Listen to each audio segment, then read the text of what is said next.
Now we're glad to have Professor Debbie Kaminer from the City University of New York, and she'll talk about religious accommodation in the American workplace, why federal courts fail to provide meaningful protection of religious employees. Thank you very much, and thank you for having me.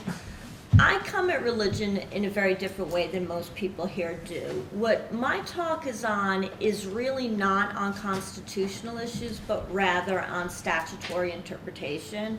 And what I'm actually very interested in looking at is whether there are any unifying principles that can explain the legal system's treatment of religion in the American workplace.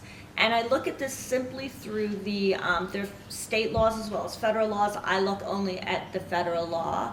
And the reason I became interested in this at this point is that this is really an area of growing importance in the United States.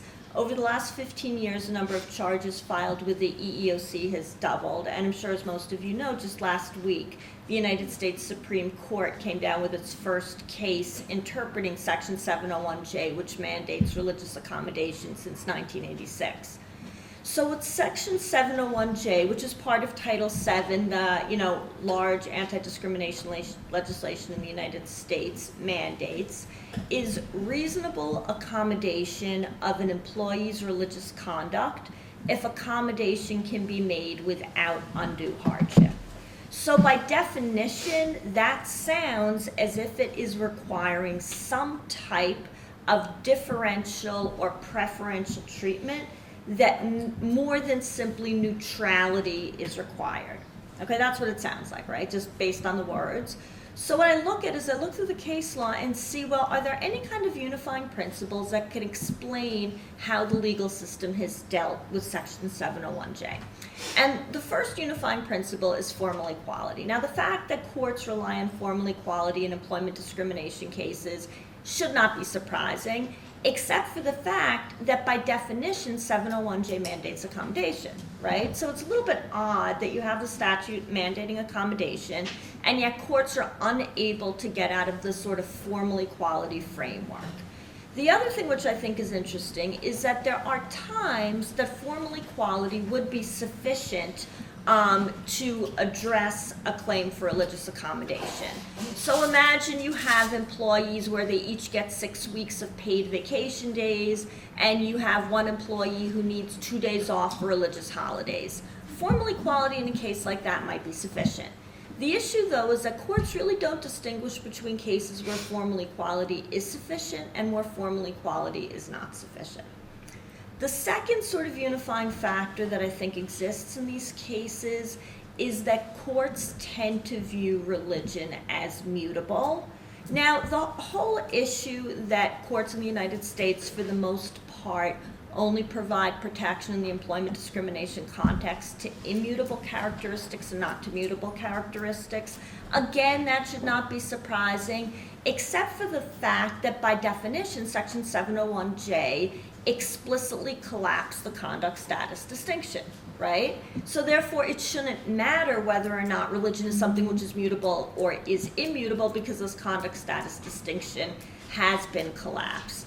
Now, what's interesting is that secularists, for the most part, when you look at these types of cases, tend to view religion as something which is simply a matter of choice, something which people can change, and something which people do change. And most of you, I'm sure, are familiar with the new Pew study that came out, that I think it's between 34 and 42% of American adults have a different religious affiliation than that in which they were raised, which I think is just very interesting when you think about the whole idea of mutability, that it sort of gives weight to the secularists who say, well, religion is just something mutable. What's interesting is there are some courts which say, okay, yes, religion is something that you can change, but yet it is so fundamental to your identity you should not change it. Then this sort of third unifying factor, which is a little bit of a cop-out, is really a lack of unity. And what I mean by that is that there are courts which express skepticism towards religion and skepticism towards religious beliefs in a way they don't express skepticism to other types of ideological beliefs. And when you read through some of these decisions, you get the sense of skepticism towards religion by some of the courts, not by all, that you simply do not get in other types of religious claims. So then the result of these three unifying factors is both minimal protection, but also inconsistent protection. Very briefly, I want to discuss the three Supreme Court cases. Lower court cases, some of the ways they focused on formal equality, some of the ways they have focused on whether religion is mutable or immutable, and then finally I want to mention the line of cases which are the union dues cases, because I think those cases the best sort of show the skepticism. Now, with 701J, as I mentioned it, by definition requires more than formal equality. And just 2 points I want to make is that first, it explicitly overturned court cases that had required only neutrality. So by definition, right, when Congress enacted Section 701J, the legislative history said, we are overturning these cases that are saying only neutrality is required. The second interesting aspect of the legislative history is that it had made clear that undue hardship was a meaningful expense, and yet courts, for the most part, including the Supreme Court, have tended to ignore both of these aspects of Section 701J. Okay, there are only 3 Supreme Court cases. You know, as I mentioned, there have been an increase in lower court cases. There was a Supreme Court case, Abercrombie, which came down last week, but there have only been 3 Supreme Court cases. Just to give you a little bit of the history on the cases, first case from 1977 stands for the proposition that undue hardship is any cost greater than de minimis. Now, if you think of a sort of dictionary definition of undue hardship, it's sort of hard to think of undue hardship as meaning just a minimal cost. And what's interesting in the United States, just to digress for a minute, is that when the American Disabilities Act was passed, and the American Disabilities Act is the same framework of reasonable accommodation unless it's an undue hardship, Congress actually said specifically that they do not want undue hardship defined as any cost greater than de minimis. They wanted it defined as a significant or meaningful expense, which just sort of gives a little more weight to the whole idea that it really should mean a more meaningful type of expense. So really, when you think about the fact of any cost is going to be an undue hardship, what you're requiring is only formal equality. Eeoc responded in 1980 a number of different ways to TWA versus Hardison. I'm not going to mention all the ways in which, not surprisingly, the EEOC's goal is to protect the religious employees. But one of the things which is very interesting is that the EEOC broadly defined religion to include more than organized institutional religion. So the whole idea that you shouldn't have to show that you're following all the tenets of your faith, that you follow an organized institutional religion, and the rationale in these cases was to protect religious employees, but it has really had sort of the opposite effect. And I think part of the reason is because when courts view almost any type of belief, if they say at the summary judgment stage it's not appropriate to determine whether or not something's a religion, everything is a religion, they're a little nervous about opening up the floodgates. So almost everyone has standing as being a religious employee, but yet almost nobody ends up being accommodated. This I'm going to mention as a second is an issue in Abercrombie, and I think this broad definition of religion is going to be more important because, as I'm sure most of you realize, based on the most recent Pew study, the United States has become increasingly religiously diverse. The Supreme Court's second case, 1986 case, involving an employee who missed work for 6 holy days. What I think is interesting about this case is that this case is the first Supreme Court case that really sort of hits on all of the issues, formal equality, immutability, and also sort of the skepticism. Now, the main holding of this case had been once an employer reasonably accommodates a religious employee, the employer does not need to look at the employee's preferred accommodation. So if you have an employer and the employer can accommodate the employee in a number of different ways, so long as the religious conflict is removed, even if the employee incurs a cost in being accommodated, that is not problematic, and the employee's preferred accommodation, even if there's no hardship to the employer, does not need to be considered. And the language of the court was quite interesting because the court specifically expressed concern that an employee would hold out for the best accommodation. And when you think about that, that is the type of language that somebody doesn't just want their conflict removed, but somehow they are trying to sort of work the system for their benefit. The next thing which is sort of interesting is that the court held that the accommodation does have to fully eliminate the conflict between the work requirements and the religious conflict. So imagine a Sabbatarian, they cannot work on their Sabbath. It would not, under Ansonia, the way I read Ansonia, it would not be reasonable to give that employee half of their Sabbaths off. You would have to give them all of their Sabbaths off. And the court, what's interesting is you can think of sort of immutability as being like an accident of birth, something you can't change, or you can think of it almost as even if it's something you can change, you shouldn't have to change. It's fundamental to your identity. And the court in this case, actually, you can sort of view it that they were thinking of religion as being immutable to the extent even if you can change it, you shouldn't have to change it. And what's interesting here is there are lower courts that fully ignore this and say that a religious employee has to compromise on their religion. And then finally, the court focused on formal equality and the whole idea that you do not have to treat a religious employee better, but you can't treat them worse. So for example, in the case of Ansonia, the employee got unpaid leave, and what the court said was that unpaid leave is not reasonable if everyone else gets paid leave and only the religious employee gets unpaid. So neutrality really means you have to treat everybody equally, not better and not worse. Most recent case that I'm going to discuss briefly that came down last week, and that actually is sort of changing my thinking a little bit about this paper, and I'm going to need to, take some time to sort of think about what this decision means for the paper, because this is by far the most pro-religious employee decision the United States Supreme Court has come down with. And in a nutshell, what happened in this case is there was a Muslim employee, and she applied for a job at Abercrombie. And as some of you may know, Abercrombie, it's a clothing store. It has sort of a collegiate, preppy feel to it, and they have what is known as a look policy. And so they view their employees as models, that part of the way they do their advertising and their selling is the in-store experience.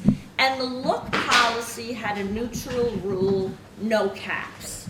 So that meant that nobody could wear any kind of head covering at all. This woman comes to the job interview wearing a hijab. She did not say, I am wearing this for religious reasons. The interviewer correctly assumed she was wearing it for religious reasons. She assumed the interviewer knew she was wearing it for religious reasons. She did not get the job specifically because the company did not want to accommodate her. And in the specific case, the 10th Circuit didn't even address whether or not she needed to be accommodated, because what the 10th Circuit said is she was unable to establish even a prima facie case of religious discrimination because she needed to have given explicit direct notice that she needed the accommodation, right? So simply coming in with the hijab was not enough if she didn't give explicit notice. And what I thought was so interesting with the 10th Circuit's decision is that they relied on the EEOC guidelines defining religion broadly against the religious employee, right? So usually the broad definition of religion, if you think about that, it is to protect employees whose religions are not traditional religions, who don't follow all the tenets of their religion. In this case, what the 10th Circuit had said is because religion is uniquely personal and individual, unless somebody explicitly says, I am wearing this religious garb for a religious reason, how do you know it's even for a religious reason? Which I think shows sort of this bizarre hostility toward religion, and it's really very counterintuitive in ignoring what the facts on the ground were. Majority decision by Justice Scalia, 8-1 decision, although Alito wrote a concurrence, reversed and remanded. And what the Supreme Court said is that there is no knowledge requirement. And the Supreme Court said that an employer who acts with a motive, and the important point was motive, not knowledge. If an employer acts with the motive of avoiding accommodation, they may violate Title VII even if he has no more than an unsubstantiated suspicion that accommodation would be needed. So if you think accommodation might be needed and that is why you are not hiring the person, that alone would be enough. Not that the employee wins on, substantively, but they've established their prima facie case. What I also think one of the most interesting aspects of this decision is that the Supreme Court for the first time explicitly stated that more than formal equality is required. And the Supreme Court wrote that Title VII requires more than mere neutrality with regard to religious practices. It gives religious employees favored treatment. And in Justice Thomas's dissenting opinion, he said, this is not what we have said in the past. And I actually think Justice Thomas is right. That is not what the court has said in the past. But this is sort of like a little bit of a shift in the framework in terms of like really emphasizing more than neutrality is required. What I do next in the paper is I look at the formal equality, mutability, and skepticism. Formal equality, there are many, many ways it comes out in the lower court cases. It comes out both in terms of what is a reasonable accommodation as well as when there is undue hardship. So for example, courts have held that voluntary shift swaps, giving an employee the right to, on their own, without help from the employer, shift swaps, is in general a reasonable accommodation. All employees can swap shifts. We'll let the religious employee do that. Essentially, it's no accommodation. And what's interesting here, the whole idea that courts don't look at when formal equality is enough and when it's not enough, is that this is the rule regardless of whether or not an employee is willing or able to swap shifts. Courts have also held that use of vacation or unpaid leave is generally a reasonable accommodation. Everybody can get time off. Time off for religious reasons is no different than getting time off to go to the beach. Again, no more than formal equality is required. Formal equality also comes up with undue hardship, and there are a whole bunch of situations where there's almost a per se rule that no accommodation is needed.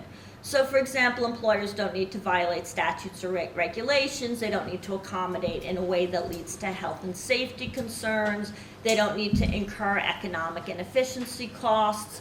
And where some of these I think are really pretty much right, to ask an employer to violate a statute or to ask an employer to permit an accommodation that leads to a real health or safety concern could be an undue hardship. It's a little strange that employees can be required to take unpaid leave or incur cost, but employers who have the deeper pockets are generally not required to have any kind of economic cost in accommodating. One of the more interesting areas, I think, with the whole idea of formal equality is that sometimes when you accommodate a religious employee, the cost isn't to the employer as much as the cost is to the religious employee's colleagues. And when it comes to an impact on colleagues, there is a real lack of consensus as to when an imposition rises to the level of being an undue hardship. There are some courts, 4th, 5th, and 8th circuits, which have said that if a religious employee's colleagues complain about an accommodation, that alone is sufficient to constitute an undue hardship, and we will not look at whether or not the complaints are valid. Other circuits, 6th and 9th circuits, actually look at whether the complaints are valid and only mandate or only forbid accommodations or say it's okay, you don't need to accommodate, there's an undue hardship, in cases where these employee complaints are valid. And there are two cases which are, come from such different angles that I think it's pretty interesting. There's a 4th Circuit case where a religious employee couldn't work certain shifts. His colleagues offered to cover for him. They volunteered to cover. And the employer said no. The employer said, you might not feel imposed upon now, but you may change your mind. Accommodating would be an undue hardship. And the court agreed with the employer. Accommodation was not required, despite the fact the colleagues were volunteering. On the other hand, there is a 6th Circuit case where the religious employee's colleague said, if we have to cover for him, we're quitting. We will quit. And the court said, it doesn't matter, you still need to accommodate that. They're not really going to quit, this is just mere grumbling. And I think these kinds of cases really sort of show the different approaches to religion, almost the different respect that courts have for religion. Sort of the second unifying principle is the whole idea that in general, courts only mandate, or courts only prohibit discrimination against what are known as immutable characteristics and not mutable characteristics. And one of the areas where this comes up is whether or not it is reasonable to expect an employee to compromise on his religious beliefs. And if you think about it, when you are telling an employee they must compromise on their beliefs, even if you don't use the word choice, you are telling them that this is something that they can choose to do or not to do. Now, the Supreme Court had said that an accommodation is only reasonable if it eliminates the conflict, that you cannot reasonably expect an employee to compromise on their religious beliefs. Second, Seventh, and Ninth Circuits follow this. The Fourth and Eighth Circuits have actually said it is unreasonable for a religious employee to expect a full accommodation. Even if there's no undue hardship to the employer, you both have to work together. You can, for example, in one case expect some of your Sabbaths off. It's not reasonable to expect all of them off. And this is irrelevant of whether or not there's an undue hardship. That simply, it's reasonable to expect a religious employee to compromise, which is really dealing with the whole issue of mutability. The whole question of choice, not surprisingly, as Michael mentioned, with Muslim employees, comes up when you have religious employees who are not following sort of what we view as the dominant religious traditions in the country, religious employees who don't follow all of the tenets of their religion, if you don't follow mainstream religious dogma. And courts in these cases do give lip service to the EEOC guidelines. They do say it's not appropriate at the summary judgment stage to determine whether or not the employee has a sincerely held religious belief. And then the courts end up using language that expresses skepticism towards religion. So, for example, there's language that simply says religion is a matter of personal choice, the employee can change it, and they should change it. So, for example, there's one case, Seventh-day Adventist, he had a religious objection to joining a union. Tenets of Seventh-day Adventist faith include that you should not be divorced, you shouldn't take an oath before a notary.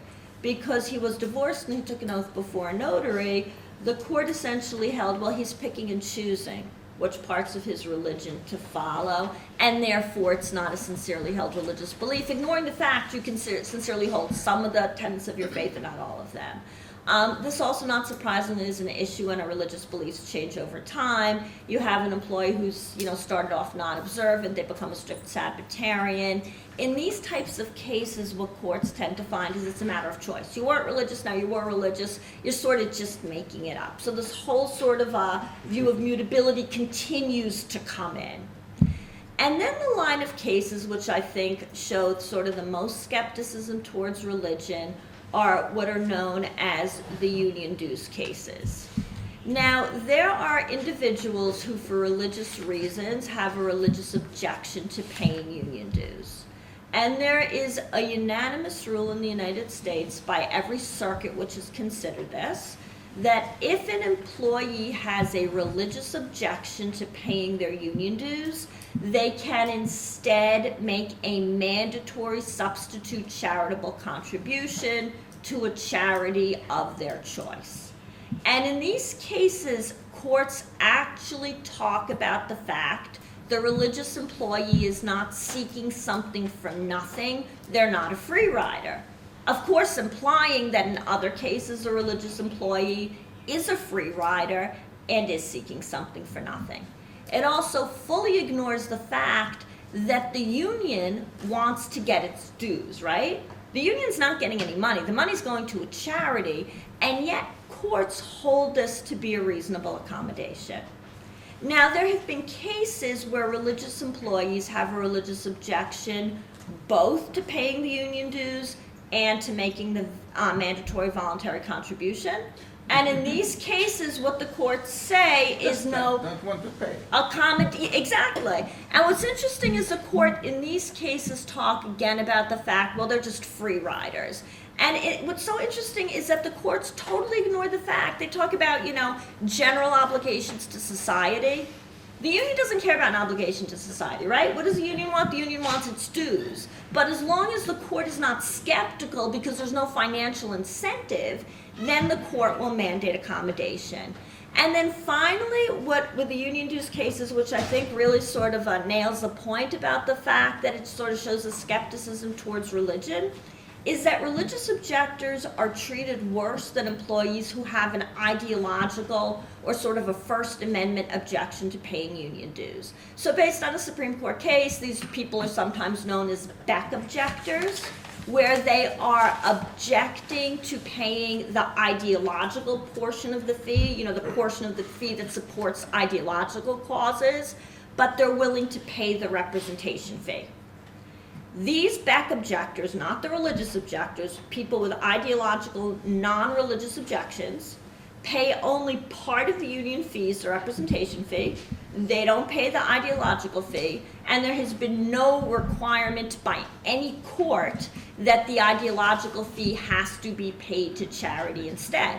So recently there were some court cases where what happened was religious objectors said, we are being treated worse than Beck objectors. We want to pay only the representation fee to charity. It's not fair, we have to pay the full amount. And what courts in these cases said is that, no, we can't let you pay only the ideological portion, since this would be a financial incentive for employees to complain religious objections. So there is this sort of skepticism and concern that a religious objector is going to be taking advantage of the system in a way that there is not a similar concern that an ideological objector will be taking advantage of the system. And so I think those are sort of the themes that can best explain what's going on with religion in the workplace.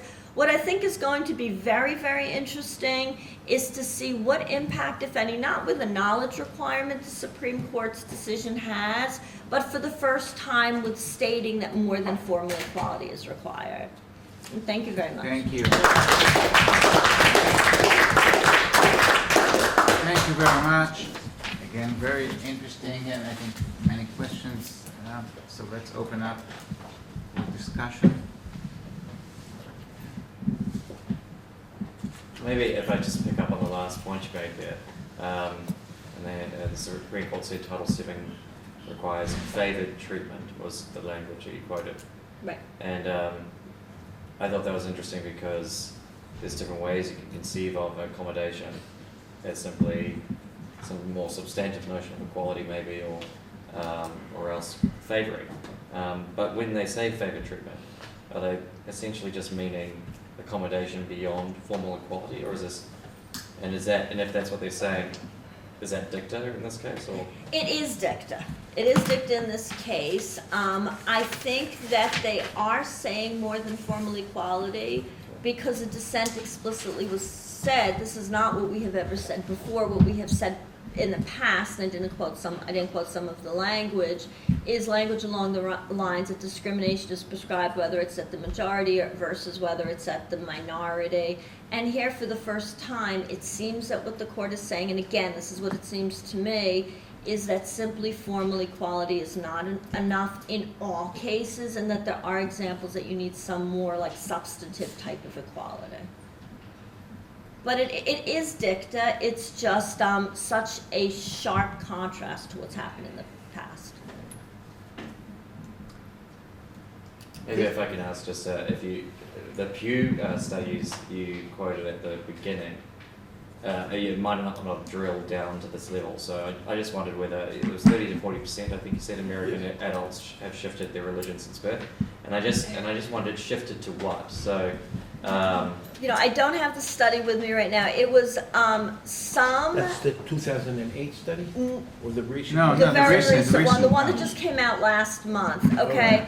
It was depending on whether you view Protestantism as just like shifting within Protestantism versus shifting out of Protestantism altogether. That's where the difference is either 34% or 42%. So, you know, based on that, if, you know, as long as you're still Protestant, it would be 34%.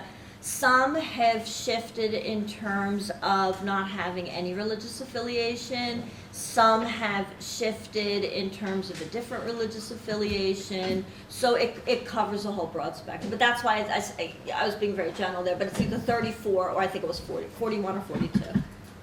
Just on that point, did I hear you, and maybe it was your tone of voice, not specifically saying this, but are you saying that there should be recognition of a certain range of mutability, that people's beliefs can evolve over time, or that conversion can be a process? Absolutely, and I think I think the issue should be whether or not somebody has a sincerely held religious belief at that point. I think what their beliefs have been in the past is absolutely irrelevant, because if that wasn't the case, what you're essentially saying is, again, either 34 or 42% of American adults would have no right to religious accommodation because they have a different religious view. But I also think with the whole issue of mutability, I think it shouldn't be an issue at all. I think once you have collapsed the conduct status distinction, it should just be taken off the table altogether. The only, you know, it's the fact it even comes up, I think, is a little bizarre.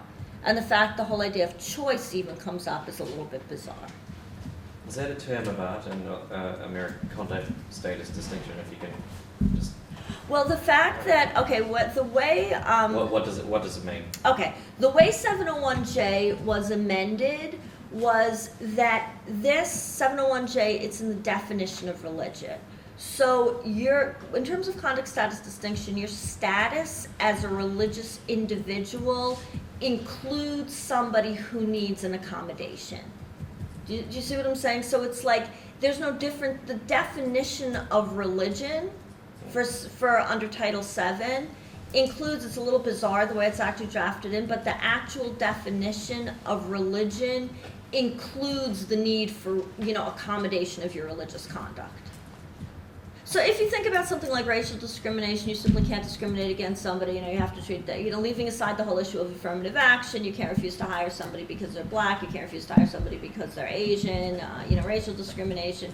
But with religion, the whole definition of religion is you can't refuse to, you know, hire somebody or treat them differently, either because they, dress, you know, because they have certain beliefs, as well as the grooming and the conduct associated with those beliefs.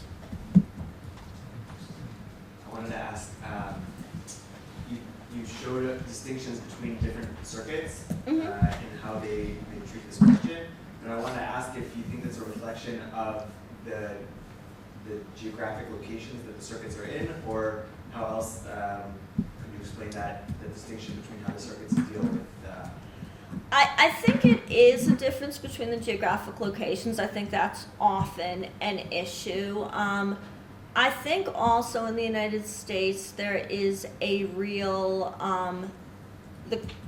many courts tend to be very employer friendly, and when the conflict is between employees and government, the courts might, when the conflict is between individuals and government, the courts might be a little bit more concerned with the individual rights, but when it's individual versus employer, the courts are much more concerned with the employer rights. Because if you think about like the 10th Circuit, and I know it's a very different case, you know, you're not dealing with RFRA here, you're dealing with Title VII, but the 10th Circuit was the circuit that decided Hobby Lobby.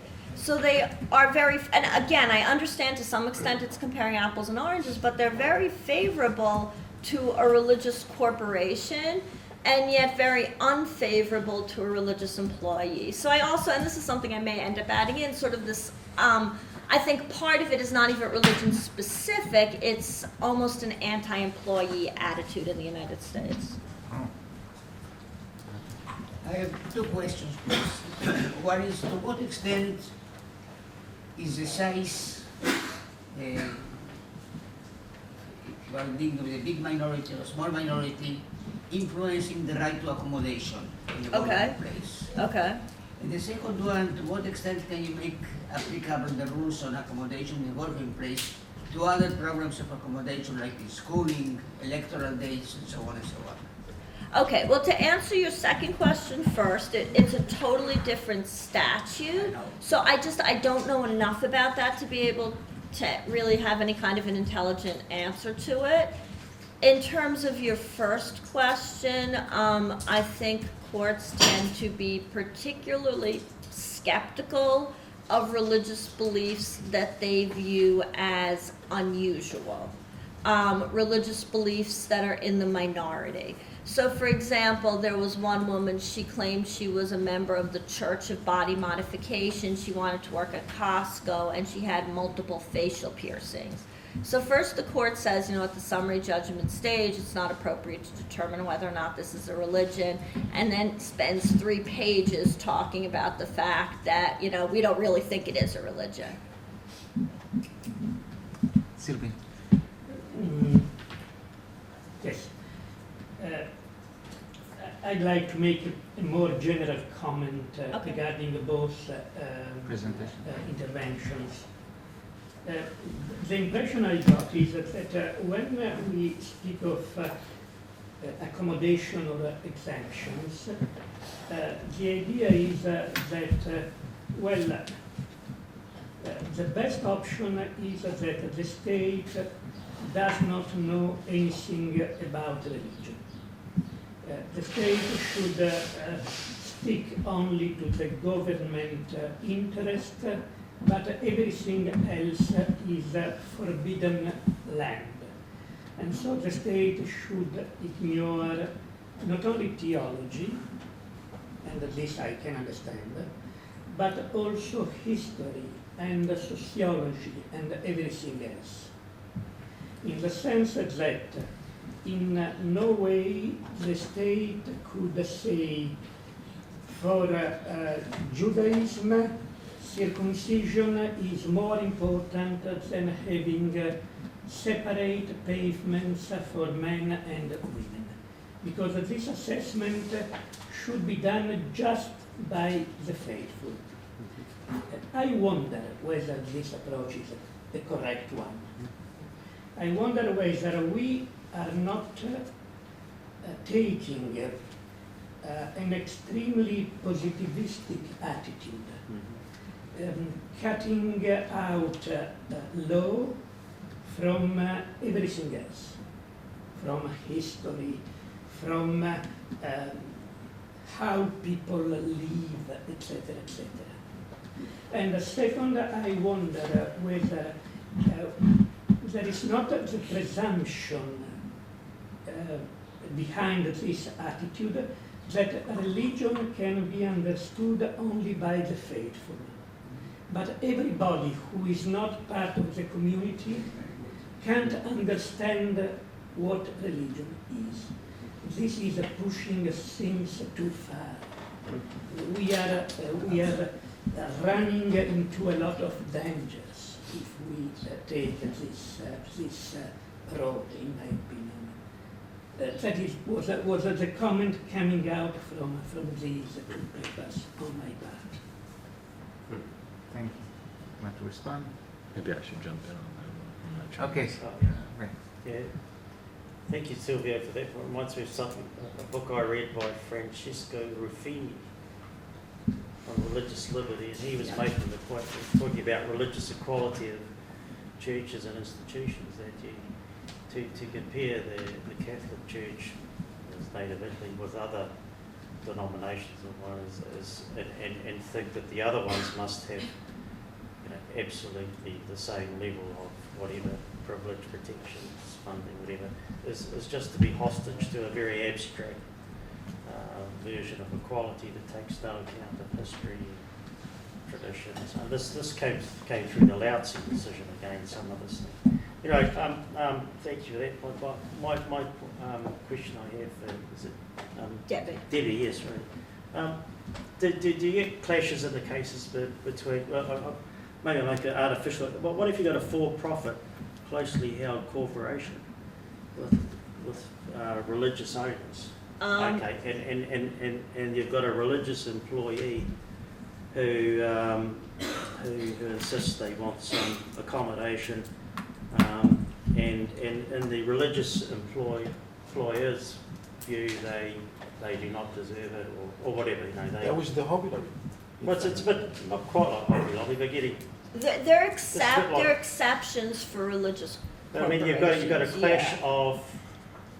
You've got a clash of two federal laws that you've got RFRA clashing with Title VII. Well, with Title VII, there are exceptions for religious organizations. I mean, Title VII obviously.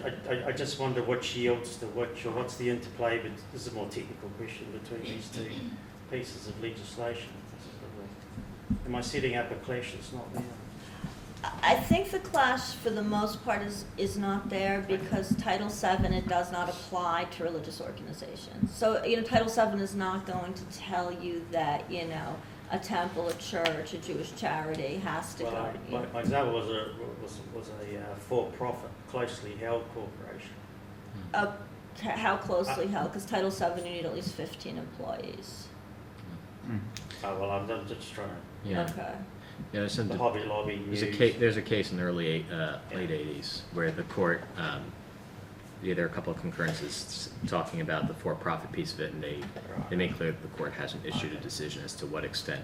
It's a bizarre case because it's an establishment clause question that backs into some of these issues. You like bizarre cases? I love bizarre cases. Who doesn't love bizarre cases? Can I go back to Silvio's point for a little bit? So I want to make a hard distinction between history and sociology and religion, and I am going to do it in the following way with a bizarre case. So there's a New Jersey case, 2009, Abdul Haq v. Jewish Press, and it's related to the topic we've discussed already. So you have a husband. So all good cases start, I guess, with a husband. And the husband says, husband is in the middle of a divorce proceedings with his wife before a rabbinical court. He is also a high-risk obstetrics doctor, and his area of expertise, he's Jewish, and his area of expertise is high-risk obstetrics for Orthodox Jewish women. That's his clientele. One day, his wife calls up a local Jewish newspaper and says, "My husband has refused to give me a Jewish divorce. And you, Jewish newspaper, I know you publish the names of such evil husbands. You should list his name there." Newspaper calls up the rabbinical court and says, "Is it true?" And rabbinical court says, "Yes, it's true." And the answer actually was, "No, it's not true. They made a mistake. The person he called just made a mistake. They list him on the list. It's false. And he loses all his clients. And he's not happy, right? Because that's costing him about $500,000 a year. So he sues the newspaper for defamation as well. He should. Okay, so now we have a little bit of a question. Should he be able to sue for defamation? So this is one of the rare religious defamation cases where there's no question as to whether or not the claim at stake is true or false. That creates establishment clause problems. Everyone agrees that the statement the newspaper published was false. Now the question is, can his claim for defamation survive? The court says no. The reason the court says his claim can't survive is because it can't figure out to what extent publication of this fact impacted his business, because how does the court know, how his clientele are responding based on this publication? I think that's a huge mistake when the court does that. I think it's craziness. It's a sociological question at this point. You just need to poll his clientele and try to determine how they perceive this type of conduct and to what extent it would mean that they'd be unwilling to use him as a doctor.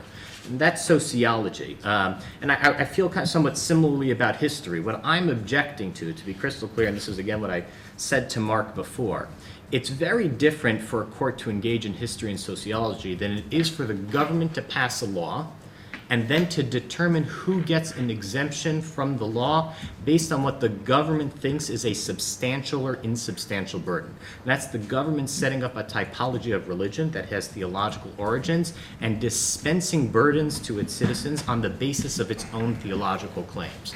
That, to me, You're shaking your head no, but what am I going to do? This is what I believe. That strikes at the very core of the Establishment Clause. If we were trying to distill some core objections of the United States Establishment Clause, it's for the government to say on the basis of religious belief or affiliation who gets burdened by a law and who doesn't. That's what I'm objecting to, not the sociological religious inquiries or historical religious inquiries, qua history or sociology, but the allocation of burdens on the basis of government assessment of religion and theology. If I could I also think just we will continue this discussion on coffee. Okay. It will be much better. Thank you very much.